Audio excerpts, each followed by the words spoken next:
Asante sana mtazamaji, kumbuka pori na bahari ni viwanja vya Mungu. Nguvu ya maji ni mawe, kwa wanadamu ni wanawe.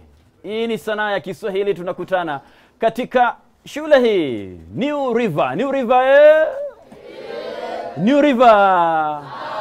Siku na wakati mwingine tena, kwa sababu mgeni akija mwenyeji upona, tumealikwa tena tukaalikika. Sasa tumejiandaa. Tuone shughuli kama wamejiandaa. Je, wameandarika? Sanaa ya Kiswahili inakutoa nyumbani na kukuleta mezani. Hata hapa tulipo ni ukumbini. Siri ni gani? Tutaangalia namna walivyotarii katika vipawa mbalimbali, talanta mbalimbali, wakazama na wakaibuka na vipaji vyao. Watafanya namna gani? Tutakuwa ni wakati mwingine tena kushuhudia kazi ya wanafunzi hawa katika sanaa ya Kiswahili. KBC Channel 1 inakuletea kwa mpigo sehemu ambayo inainua na kuchimuza siri kubwa zaidi ya elimu katika shule za upili, shule za msingi na hata JSS tuko ndani, lakini mpaka vyuo vikuu tunazama na kukupatia siri kuhusu sanaa. Jibu ni gani? Tukae kitako tutulie, raha ya nyani aliyekamata bungo. Jina langu ni Mathias Momanyi Mtukwao. Bila shaka mtazamaji, tuko eneo la Riverbank Phase 2. Kama tulivyokuambia, ni shule ya New River Star High School, ni shule ya upili na ni ya mchanganyiko. Mtazamaji, ukiangalia utaona kuna wanafunzi wa kike na wanafunzi wa kiume. Siku zote wanakuambia ukioa chuo cha kwanza, ukiona ni kitamu, ongeza cha pili. Ndiposa muhula uliopita tulikuwa katika shule hii na tumerudi tena kuashiria kwamba kuna kitu kizuri ambacho kimeturegesha katika shule hii. Mtazamaji, ni mengi ambayo tumekuandalia ndani ya sanaa ya Kiswahili, kipindi cha kipekee katika Jamhuri tukufu ya Kenya. Tafuta chaneli zote hutakipata, ila unakipata kupitia runinga unayoenzi, runinga ya serikali, runinga ya kitaifa, KBC Channel 1. Karibu sana mtazamaji. Shule hii iliasisiwa mnamo mwaka wa 2011 hadi kufikia sasa ni shule ambayo ina walimu 20 na vile vile pia ina miaka 14. Zaidi ya yote ina wanafunzi zaidi ya 300 ambapo wanafunzwa masomo mbali. Kwa nini tuandike na mate ilhali wino uliokolea wa samawi na mweusi upo? Mimi ni miongoni tu mwa washikadau. Jina langu naitwa Rashid Mwamkondo. Asante sana Alwatan. Baada ya kusikiliza mengi kama hayo, kumbuka atupo peke yetu. Katika shughuli hii kuna msaragambo, kuna kikosi cha ujima. Hapa tunakaa kupakata kwa pamoja. Wapo majaji watajitambulisha. Tuanze naye mzee wa kazi mrefu barani Afrika, Kombo bin Kikechi. Safi, nashukuru sana Mathias Momanyi na Mwamkondo Rashid katika awamu hiyo. Jina langu kama ulivyoelezwa ni Kikechi Kombo, mwandishi wa vitabu vya JSS na vile vile shule za upili na shule ya msingi. Leo tupo katika shule hii ya River Star na vile vile tumepokelewa kwa mikono miwili na walimu. Kumbuka kwamba hii ni kaunti ndogo ya Embakasi. Na wengi wa matumaini kwamba wanafunzi watashiriki vizuri ili kufikia mwisho wa kipindi hiki sote tumeelimika. Mimi ni mmoja wa majaji na tutathmini kazi ya wanafunzi watakavyoitekeleza katika kitengo cha bunge la mwanafunzi fasihi na chemsha bongo. Wama usema penye kuku wengi usimwake mtama. Nashukuru bingwa. Asante sana, sauti yake Kombo Kikechi. Tuende kwake 001. Tusikilize pia naye ajitambulishe. Nipo hapa kwa ajili ya kuwa jaji ambapo nitatathmini kazi ya wanafunzi wangu na pia nitawarekebisha ambapo watakwenda kombo kidogo ili waweze kuimarika katika kukuza lugha yetu ya Kiswahili pale. Karibuni kabisa. Asante sana. Baada ya kusikiliza utambulisho huo, tuwape makofi majaji wetu. Ustadh, kazi kwako mjomba. Bila shaka mtazamaji, mahali popote ulipo, ahlan wa sahlan wa marhaba. Ni furaha iliyoje kwa kuichagua runinga unayoenzi nchini Kenya, runinga ya KBC Channel 1 kwa kipindi cha aina yake katika taifa lote hili la Kenya lenye kaunti 47 iliyokuwa mikoa 8. Kipindi kinachowafunza wanafunzi na kuwapa mufta wa kuweza kujua lugha ya Kiswahili si chengine bali ni sanaa ya Kiswahili iliyozaliwa kutoka ramani ya Kiswahili kupitia KBC Radio Taifa, sauti ya Mkenya. Mtazamaji, kipindi hiki kina sehemu 4 kuu. Sehemu yetu ya kwanza ni kipaji changu. Ni pale ambapo wanafunzi huja hapa mbele na kutuonesha kile ambacho Mwenyezi Mungu amewajalia katika vipaji. Mtazamaji, si kweli kwamba kila mtu ataweza kuandikwa kazi katika kampuni kubwa kubwa au katika mashirika makubwa kubwa ya serikali. Hapana, mimi na Momanyi sote ni kipaji alichotupa Mwenyezi Mungu ndicho kinatusaidia kuvaa suti kama hizi, na unamuona amepiga blazer kama hilo mtazamaji. Lakini kwa sasa ni sehemu yetu ya kwanza, kipindi Sanaa ya Kiswahili, ambapo ni kipaji changu. Kutufungulia kipaji changu mtazamaji ni ushairi. Lakini kabla hapo, wimbo wa taifa letu tukufu la Kenya na ule wa Jumuiya ya Afrika ya Mashariki. Wanafunzi, ukumbi ni wenu. Mungu nguvu yetu, ilete baraka kwetu, haki iwe ngao na mlinzi, na tukae na undugu, amani na uhuru, raha tupate na ustawi.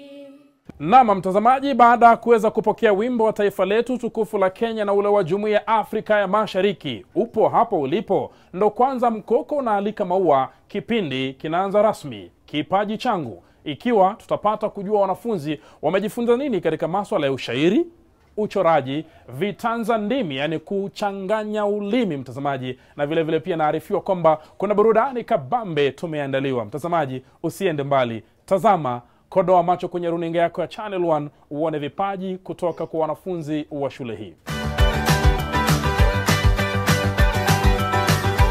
Elimu ni taa inayoangaza giza linalojitokeza, ni chemichemi ya maarifa inayotoa mvua ya busara. Elimu ni mkombozi wa roho na ni vifungu vya ujinga, ni silaha dhidi ya upofu wa akili, inatuonyesha njia ya mabadiliko. Katika elimu tunajifundisha kwa bidii, tunafungua milango ya matumaini. Katika elimu tunapata nguvu ya kupigania haki na ustawi.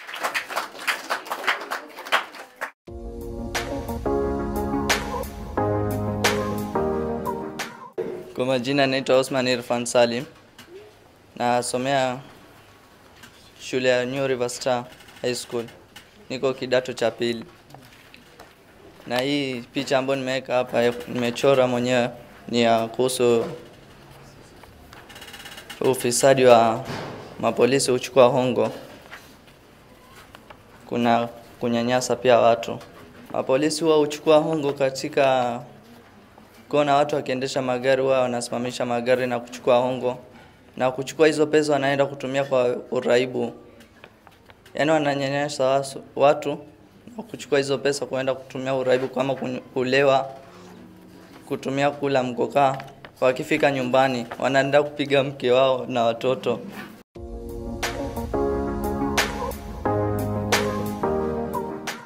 Kwa majina naitwa Rama Sado kutoka shule ya upili ya New River Star.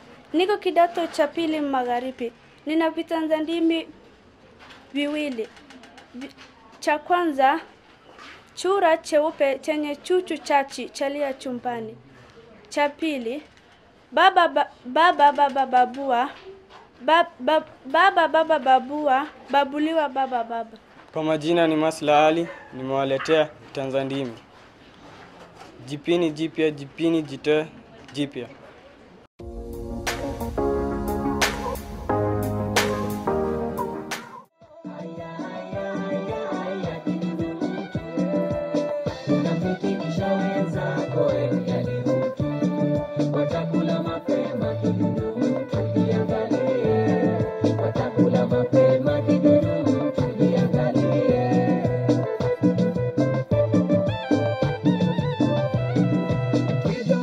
Kidudu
Shusha meli kubwa seuze ngarawa.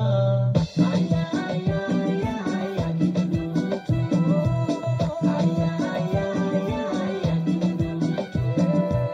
Unapitinisha wenzako engali utu. Watakula mapema kidudu tuviangalie.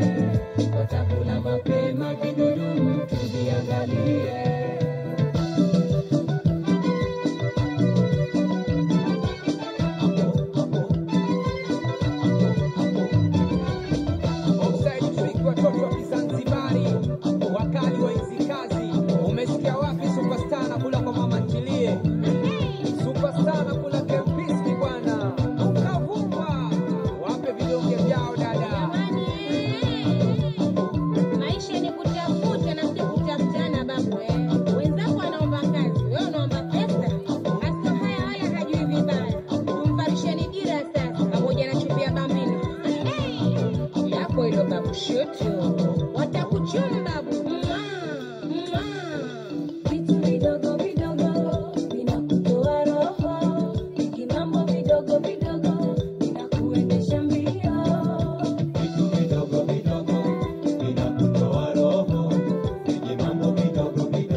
Nama, mtazamaji, kufikia hapo ndipo ninapoikata mikatale ya sehemu yetu ya kwanza kipindi Sanaa ya Kiswahili. Kama ulivyoona hapa, madera yamepindwa yakapindika mtazamaji, na vile vile pia beti zimeimbwa zikaimbika, na vile vile pia ulimi umechanganywa ukachanganya. Nadhani umesikia bubu babu babu bebe baba ni Kitanzania mtazamaji.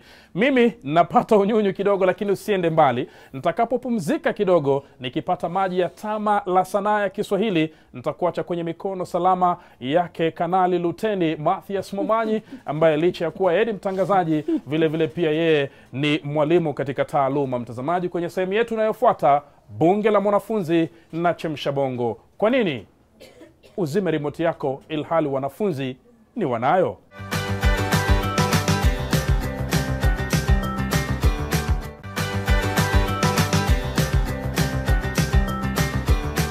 Asante sana mtazamaji, kila unapogota, kila unapobisha unaambiwa karibu. Na hapa tumekaribishwa na Alhaji Lul Gaddafi. Tupo katika shule the New River. New River, hapa ndipo watajitambulisha vijana hawa. Tusikilize kwanza. Katika bunge hawapo vijana tena, ni wabunge. This is the youngest parliament, wanasema Kiingereza. Jina lako nani? Ryan Hussein. Asante sana Hussein. Bunge?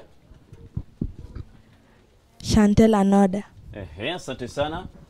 Ryan Rashid. Asante sana Ryan Rashid. Upande mwingine unaitwa nani? Precious. Precious, mbunge kweli. Leon's Knight. Leon's Knight. Oh my gosh. Angel Wairimu. Ebu. Angel Wairimu. Angel Wairimu. Hao ni wabunge wetu. Leo katika mada watatueleza wenyewe. Mada inasemaje Precious? Mada inasema kuwa talanta inalipa vijana. Talanta inalipa vijana mtazamaji. Je, kuna ukweli wowote katika kauli hii? Wamepiga hatua vijana wetu hadi leo wengine wanachezea Uingereza baada ya wenzao kuwaigiza. Sasa wapo nyumbani. Je, hii talanta yao itawalipa? Wapo watangazaji chipukizi, wapo wanakandanda chipukizi. Watatueleza wenyewe. Mbona tuandikie mati wakati wino upo? Tuanze nao. Wenzetu wanaokubali ama wanapinga? Unakubali ama mnapinga? Unapinga. Haya, mnakubali. Tueleze Precious. Je, talanta inalipa ama hailipi? Ndiyo, talanta inalipa. Tueleze. Kwa sababu vijana wana talanta mingi. Kama vile tuna mwanariadha wetu Eliud Kipchoge. Yeye ana talanta ya kukimbia. Na anakimbia nchi zingine. Kama una talanta kukimbia, pia unaweza tambulikana shuleni au pahali pengine. Hiyo inakupa fursa yako ya kujikimu na kuigiza vizuri. Tumpigie makofi profesa siku zijazo baadaye huyu. Mpigie makofi. Asante sana. Upande wangu wa kulia anakataa, anasema sikubaliani nawe. Elimu na mcheza chezo, unasema nani? Ningependa kupinga hiyo hoja. Mbona unapinga? Kwa sababu kuna talanta mingi ambazo zinahitaji mahitaji mingi ambayo yenye inataka hela. Kuna talanta mingi ambazo yanahitaji hela, kama venye umesema kuna Eliud Kipchoge.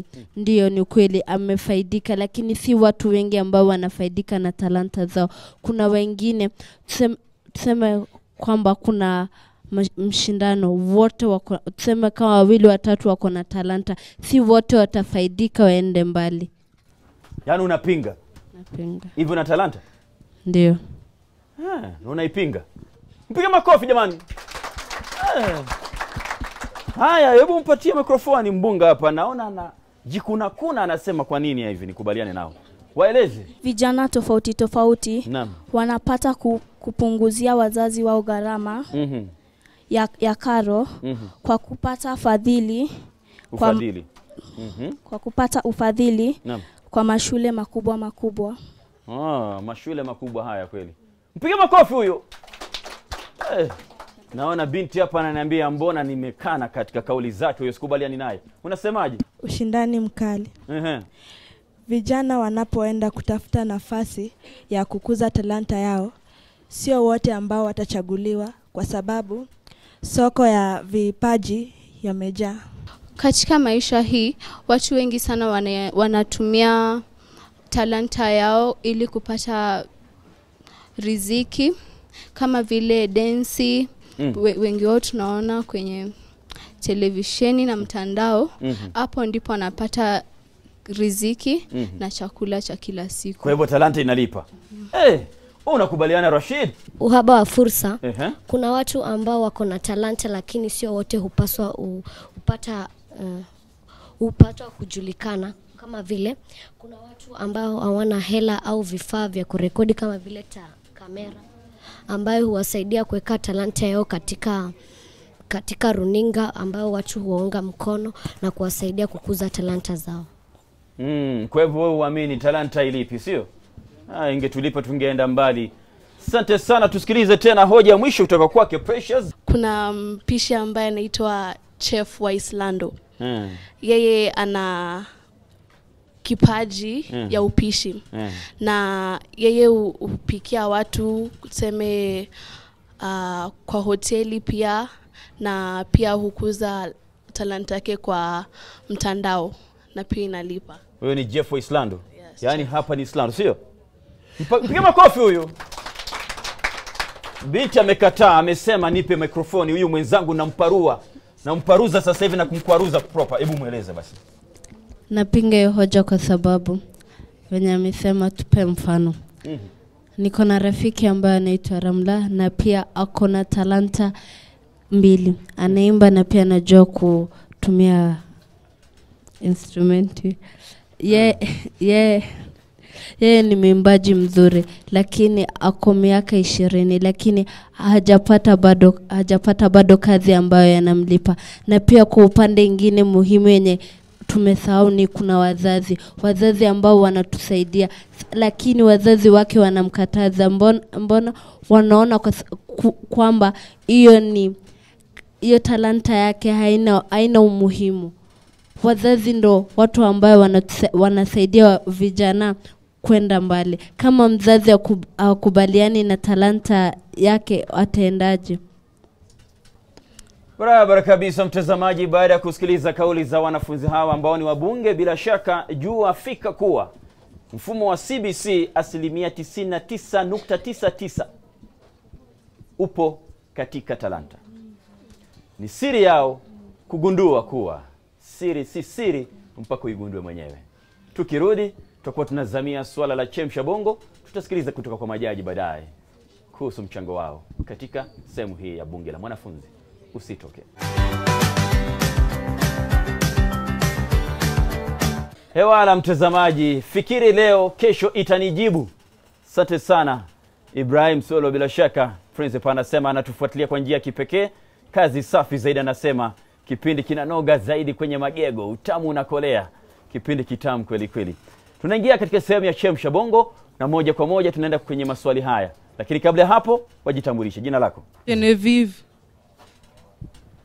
Majina ni Ramadhan Jafar. Asante sana Ramadhan Jafar.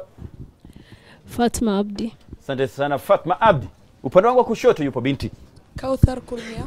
Asante sana Kauthar. Upande ule mwingine? Nasra. Khadija. Asante sana Khadija. Moja kwa moja kwenye maswali. Swali la kwanza. Aliadhibiwa kwa makosa yake mwenyewe, kwa imetumikaje? Imetumika kama kiunganishi. Kauthar? Imetumika kama kiunganishi. Kama kiunganishi kinachoonyesha nini?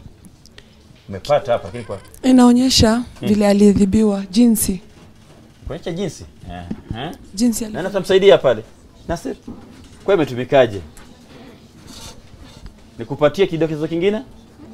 Aliaga dunia kwa corona.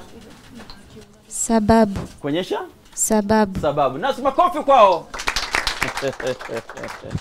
Haya basi. Nitajie nomino yoyote ile yenye silabi 3. Dawati. Dawati. Lina silabi ngapi hilo? 3. Taja. Dawati. Piga makofi. Haya. Tunga sentenze. Hapa nawapa maswali mawili kwa sababu nimerejea pale. Tunga sentensi yoyote ile kwa kuzingatia kivumishi cha a unganifu. Mtoto alienda shuleni. Mtoto alienda shuleni. Vivumishi.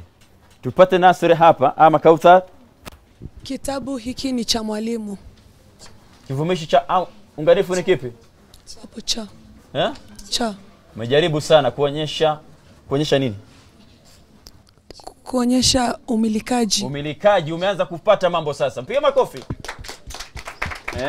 Kuonyesha ni chake mwalimu. Mtoto wa jirani amefika. Chakula cha mtoto kimemwagika. A unganifu kuonyesha umilikaji, ake chake mtoto. Swali jingine.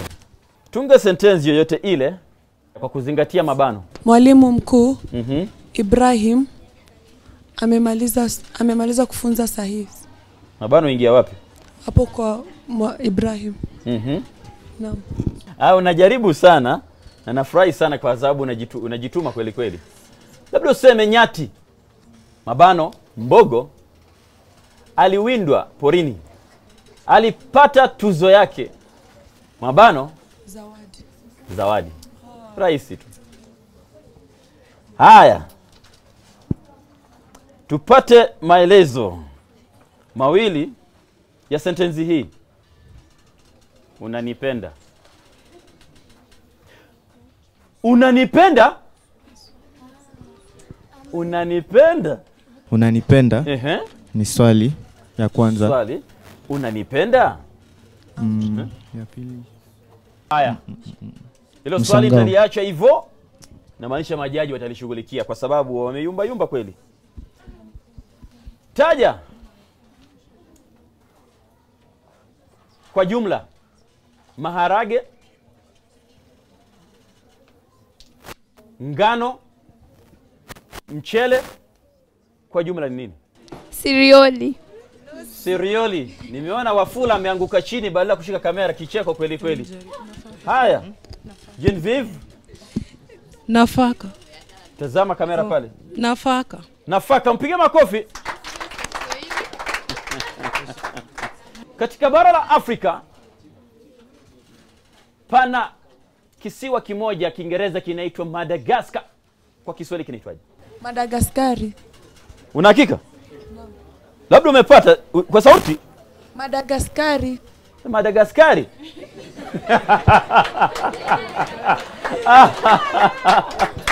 Haya. Mwenzangu pale Fadhili, mwelekezi wangu, imebidi azubae kuendeleza shughuli. Sina budi kuachia hapo. Niende kwa majaji mtazamaji. Hawa wataniangusha kwenye jukwaa na majibu yao. Nianze sasa na mwalimu. 001. Kuna hoja hii ambayo inasema kwamba talanta inalipa kwa vijana. Kuna upande wa watetezi na kuna upande wa wapinzani. Na ukiangazia watetezi pale wametupa kauli mbalimbali. Ya kwanza ikiwa kwamba inaweza lipa ama inaweza kidhi mahitaji ya vijana, na pia inaweza kuza jamii iwapo hiyo talanta inatumika kusaidia katika ukuzaji wa jamii pale. Na pia katika upande wa wapinzani wametupa hoja zaidi kuliko watetezi. Kwa mfano kuna ukosefu wa ufadhili, na pia kuna ukosefu wa kutambulika kwa talanta zile, na pia kuna ushindani mkubwa katika nyanza za talanta pale, na pia kuna uhaba wa fursa baina ya vijana ili waweze kupata uwezo wa kuonyesha zile talanta zao pale.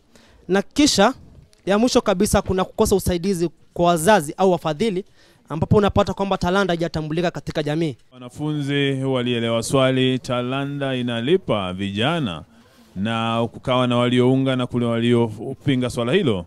Wamesema kila mwamba ngoma uvutia kwake kuunga kwamba vijana talanta imewapa mtaji mkubwa, kama vile wakimbiaji. Tunaona kwamba kuna Ronaldo, kuna Messi pale, wachezaji mahiri sana, imewapa mtaji mkubwa duniani. Vile vile imewapa ufadhili katika vyuo mbalimbali, kwa mfano katika vyuo vya Amerika, hata humu nchini, ambapo talanta imewapa nafasi ya kusoma na kuendeleza nafasi yao ya michezo ama uigizaji ama usanii. Imewapa pia ajira kama vile kocha, wakufunzi na wasimamizi katika mashirika mbalimbali. Makampuni pia yamewapa hawa vijana waliojikita na kuendeleza talanta yao.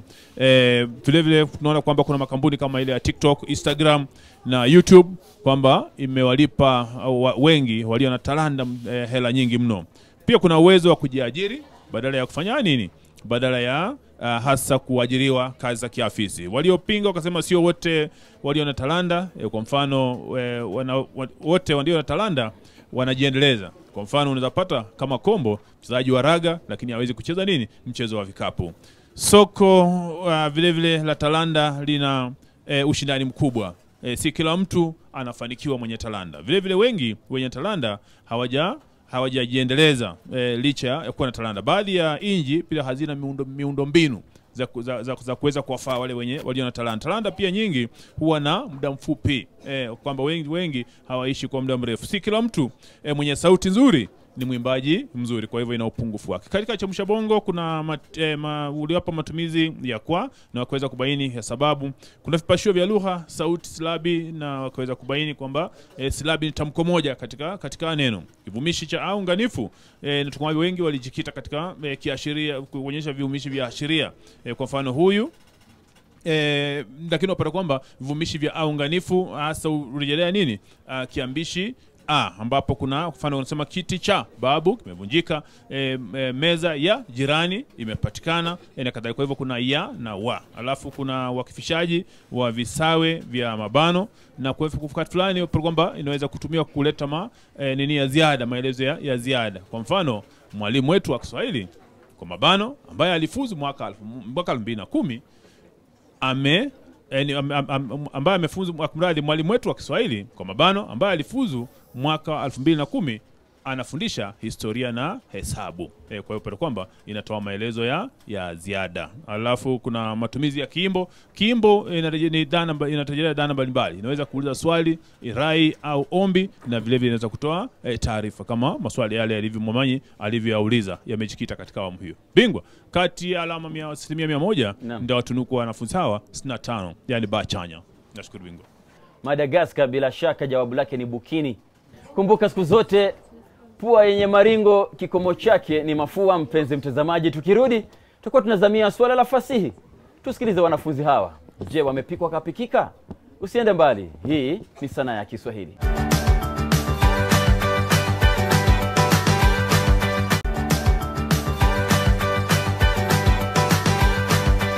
Kukoroga majungu wanaijua mizungu, shaka hiyo sina kwangu.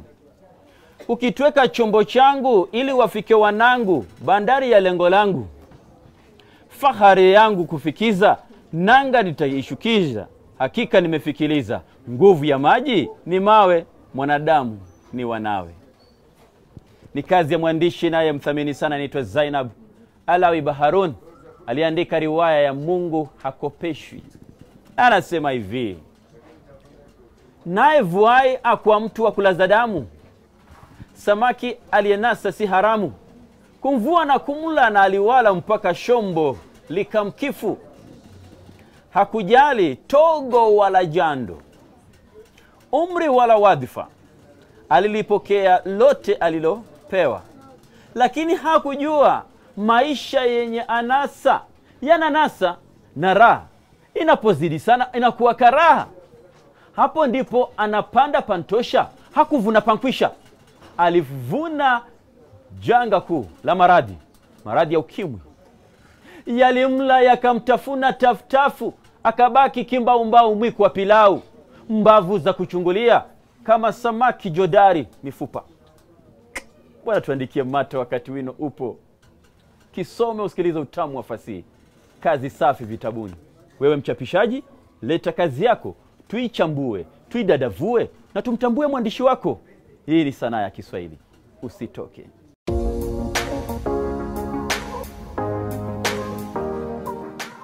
Samahani mgonjwa, meza tembe 2 kwa siku. Meza tembe 2 kwa siku.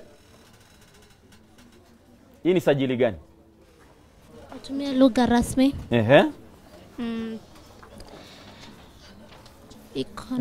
Iko na maneno mafupi. Taja mbinu 2 za lugha ama za uandishi zilizotumika katika tamthilia ya Bembea Maisha.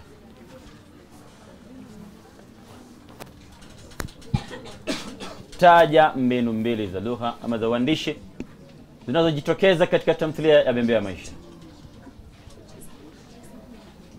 Swali jepesi sana. Hanani wasaidie. Kuna nahau. Naam. Eleza. Kuna methali kwanza. Thibitisha. Mfano Sara aliposema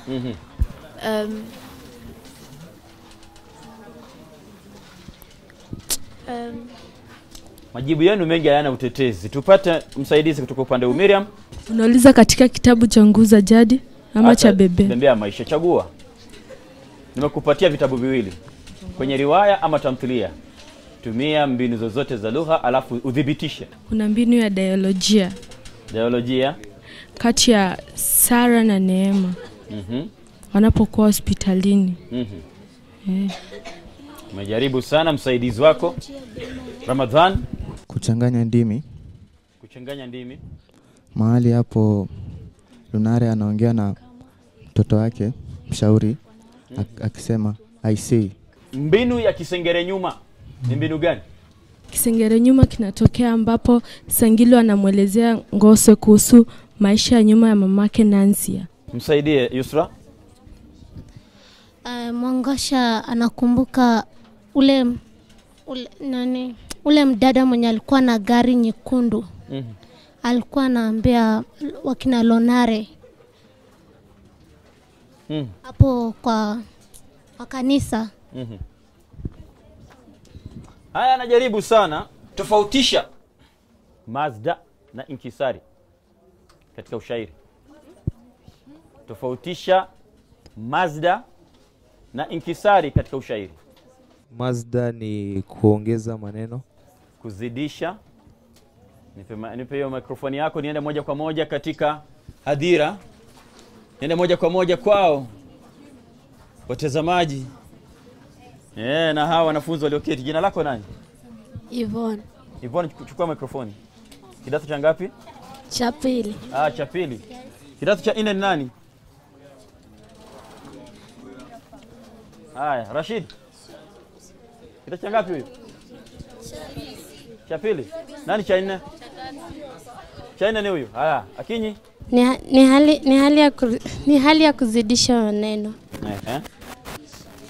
Inkisari. Kufupisha ni hali ya kufupisha maneno. Amejaribu sana, tupige makofi. Asante sana. Swali la mwisho. Swali la mwisho. Katika ushairi vina vinaweza kufanana, wakati mwingine vinaweza kutofautiana. Katika ushairi vile vile neno linaweza kutangulia baada ya kukamilika pale mwisho katika ubeti. Shairi ambalo neno la mwisho katika ubeti linakuwa ndilo la mwanzo katika ubeti unaofuata, ndio shairi linaitwaje? Haya basi tena naenda moja kwa moja kwenye darasa. Mtoto show. Jina lako nani? Ramas Ado. Tazama ile kamera pale. Jina lako nani? Ramas Ado. Haya, shairi ambalo lile neno linatoka pale mwisho ubeti linakuwa ndilo la mwanzo inaitwaje? Naitwa Masivina. Masivina. Nitamtazama jaji atakupatia jawabu. Kiona nimemtazama jaji, inamaanisha kwamba haya ni yale mashairi unaona yanaenda hivi hivi kama nyoka. Utajua sheria na vigezo. Mpenzi mtazamaji, imekuwa ni fahari kubwa zaidi ya kufuatilia kipindi chako kipendacho Sanaa ya Kiswahili. Wamejaribu na kujizatiti kadri ya uwezo wao. Je, majaji wanasemaje? Mwalimu Kombo. Safi, nashukuru Mataz Momanyi. Nashukuru sana Mataz Momanyi katika awamu hiyo ya kitengo cha fasihi, ambapo wamewashirikisha wanafunzi katika dhana hiyo ya masuala ya shairi na vile vile katika nguu za jadi na bembea ya maisha.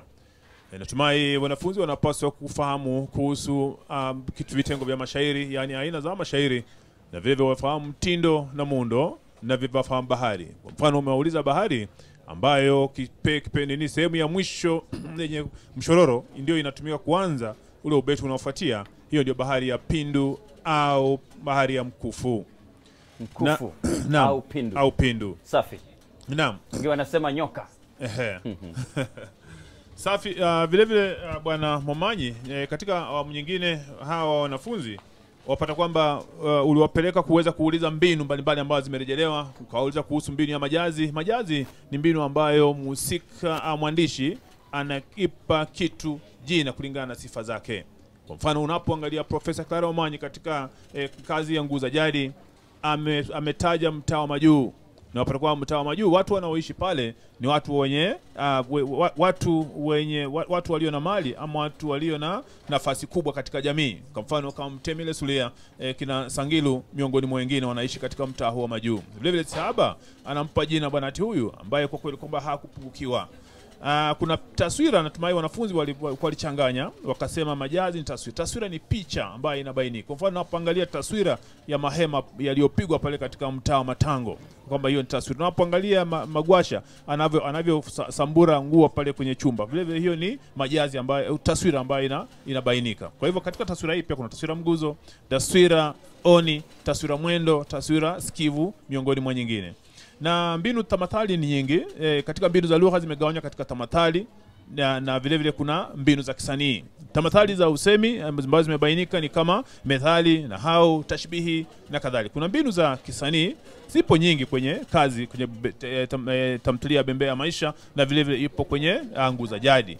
Na tunaweza kuona mbinu hizi kama kisengere nyuma kama mwalimu mmoja alivyoeleza, au mbinu rejeshi, kuna takriri, kuna kinaya, na miongoni mwa mbinu nyingine. Na katika nini kuna katika dhana hii ya ushairi kuna nini naporejelea pale kidogo, kuna uhuru wa mshairi, na Momanyi aliwapeleka pale katika uhuru wa mshairi, ambapo kuna mazida ni urefushaji wa maneno. Kwa mfano naposema maana naporefusha maanaye, alafu kuna inkisari ufupishaji wa nini ufupishaji wa mizani, na kwamba maana tunasema maana. Alafu pia kuna mwandishi pia ana uhuru wa kutumia lahaja za Kiswahili, kwa mfano lahaja ya Kiamu, Yuno. Ana lahaja pia kutumia maneno ya kale, kwa mfano moyo, mtima, na anaweza pia ana uhuru wa kutohoa baadhi ya maneno. Kwa mfano anasema namba wani badala ya kusema namba wani. Kwa hivyo ana ule uhuru. Katika swali la bembea ya maisha uliwauliza tathmini mbinu zilizotumiwa na wanawake ili kukabiliana na changamoto zilizowakumba kwa mjibu wa tamthilia Bembea ya Maisha. Kitu cha kwanza ulipaswa kubaini wahusika hawa ni kina nani walio kwenye nini tamthilia ya Bembea ya Maisha. Kina Sara, Asna, Neema, kuna Dina na wengine. Basi bidii kazini kwamba iliweza kujitokeza. Neema anatia bidii kazini ili aweze kuwauni wavyele wake. Vile vile kutafuta ajira, Neema amejaliwa na anaweza kupata ajira ambayo inamwezesha hata kununua shangingi au gari ambalo anafika pale nalo pale mtaani. Asna pia anajitahidi kuishi katika mtaa ule wa mtaa wa kifahari. Alafu pia kuna kusaidiana kazini pale nyumbani. Tunaona Dina anafika kuweza kumfaa. Natumai hoja ni nyingi walimu wa kuelekeza wanafunzi hapa na pale wataweza kunufaika pakubwa na waweza kuchambua vitabu hivi na kupikia mtihani mwisho wa mwaka huu wataweza kufanya vizuri katika mtihani wa wafasi. Kati ya 100% bingwa ndawatunuku 50%, yani chanya. Nashukuru bingwa. Asante sana, makofi mpigie mwalimu. Ustadi. Sawa basi. Mimi kama jaji hapa tukianza nafasi pale ambapo kuna sajili ya hospitali ambapo wengi wenu hamkuweza kubaini sajili ipi. Ukiangazia pale muktadha ulikuwa pale katika maeneo ya hospitali. Kwa basi kuna sifa ambazo ubainisha sajili ya hospitali. Kwa mfano, ukiangazia lugha ambayo pale hutumika ni yenye unyenyekevu. Kwa sababu pale huwezi tumia lugha ambayo unaamuru pengine uzazua woga kati ya wagonjwa pale. Na pia ukiangazia msamiati ambao umetumika pale, kwa kweli ni msamiati ambao umetokana na mazingira ya hospitali pale. Na kisha ukiangazia kauli ambazo zinatumika pale pia ni fupi fupi, na pia utegemea ni maelezo yapi ambayo mgonjwa anamueleza daktari pale. Na sifa nyingine pale utapata kuna utumiaji wa maswali baina ya daktari na mgonjwa. Shukran kabisa. Na pia ukiangazia katika majazi tumesema kwamba kuna majina ambayo kuna majina ambayo mwandishi amewapa wahusika kutokana na sifa zao. Kwa mfano kuna waketwa. Ukiangazia jina waketwa lina dhana ya watu ambao wametatizika kimaendeleo pale ama wamekwama katika hali fulani ya kimaendeleo pale. Na pia ukiangazia wakule, na pia kuna jina kama huyu mwanasheria Mafamba na Mwamba pia. Utapata kwamba maana zao pale zinakinzana. Kwa mfano kuna Mwamba pale ambapo ni mtu mwenye kujiamini ama msimamo dhabiti. Na Mafamba pale utapata kwamba ni mtu mwenye msimamo ambao unaotikiza kwa sababu pale katika Guzajadi utapata kwamba kazi yake kubwa ni kuficha uovu wa serikali pale. Kisha ukiangazia mbinu ambazo mwanamke pale ameweza kujitosheleza katika jamii. Kwa mfano kuna utangamano na pia kuna usaidizi ama kuomba usaidizi. Hapo tunaona Neema na Buju pale wanasaidiana. Asanteni kabisa. Shukran. Asante sana, tumpigie makofi mwalimu wetu. Mtazamaji, baada ya kusikiliza kauli za jaji, kumbuka usimwisho. Bado tunaendelea kuishughulikia sehemu kubwa ya sanaa ya Kiswahili kutoka Gongo la Mboto mpaka Lushoto. Watapata burudani hii. Rashid Mohamed Mwamkondo atashuka hapa na baadhi ya vitumbuizo vikali ikiwemo sehemu ya kusakata rumba. Tujue je, misakato hii ina nini? Usiondoke, ni sanaa ya Kiswahili.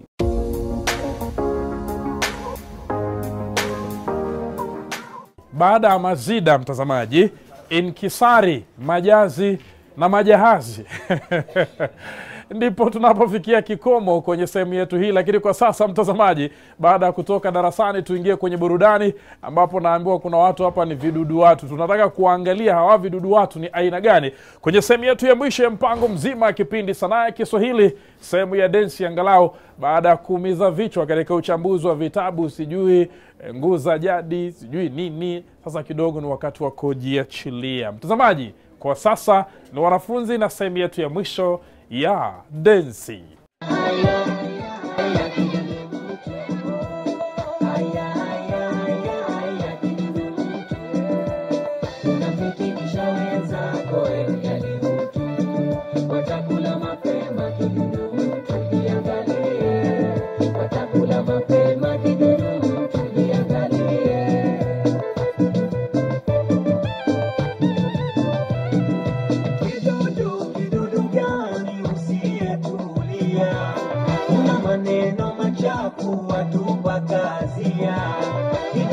Kidudu gani usiyetulia, una maneno machafu watupa kazia.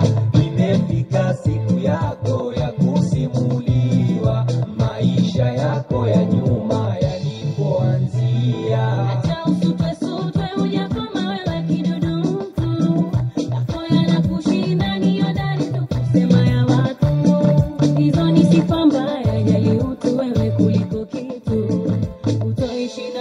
kutu, roho yako chafu safisha kutu.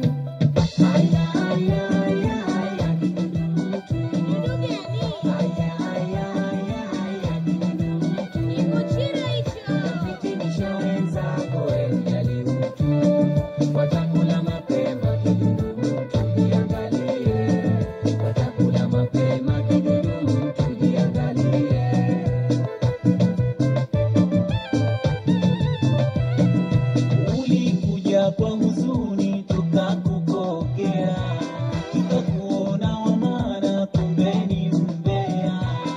Ulikuja kwa huzuni tukakupokea, tukakuona wa maana, kumbe ni mbea. Mimi ni kama bahari ukinichafua, nadondosha meli kubwa seuze ngarawa.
Nama, kila kilicho na ugumu hakina budi kuwa na wepesi mtazamaji. Tulikuja hapa asubuhi mapema, lakini kwa sasa tunamaliza kipindi. Asanteni sana wanafunzi kwa ushirikiano wenu mujarab na jinsi ambavyo mmejizatiti katika kipindi hiki sanaa ya Kiswahili.